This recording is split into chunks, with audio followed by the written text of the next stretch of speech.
როდესმე თუ გქონია შეგრძნება, რომ არ ცხოვრობთ საკუთარი ცხოვრებით. თითქოს ყველაფერი რიგზეა, ყველაფერი გეგმის მიხედვითაა, მაგრამ არა თქვენი. მასში ბევრი უნდა და ძალიან ცოტა მინდა. ბავშვობიდან გვაჩვევენ, რომ უნდა შევესაბამებოდეთ ჯერ მშობლების მოლოდინებს, შემდეგ მასწავლებლების, პარტნიორების, კოლეგების, დღეს კი სოციალური ქსელების სტანდარტების და ეს ხდება ჩვეული. გვგონია, რომ სხვაგვარად შეუძლებელია, რადგან თუ არ შეესაბამები, განგიკითხავენ, მიგატოვებენ და ვერც კი ვამჩნევთ, როგორ ვიწყებთ სხვების სცენარების მიხედვით ცხოვრებას, რადგან ასე უფრო უსაფრთხოა. და რასაც შენგან ითხოვენ, არის უბრალოდ იყო კარგი. და არ არის საჭირო საკუთარი გზის ძიება.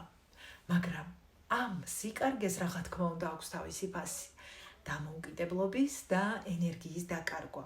ნამდვილი საკუთარი თავის მივიწყება.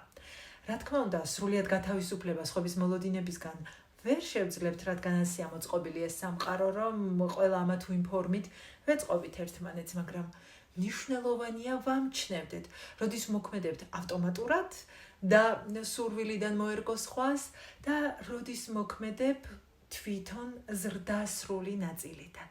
და თუ თანხმდებით მორგებას სხვაზე, ეს იყოს ცნობიერი არჩევანი და არა ძველი ჩვევა. კითხეთ თავს, ეს ჩემი არჩევანია თუ უბრალოდ სხვებისთვის კომფორტული. სცადეთ თქვათ არა იქ, სადაც ადრე თანხმდებოდით და ჩაიწერეთ, ვისი მოლოდინები გმართავთ პირდაპირ ახლა. და რას აირჩევდით თუ არავინ გიყურებთ.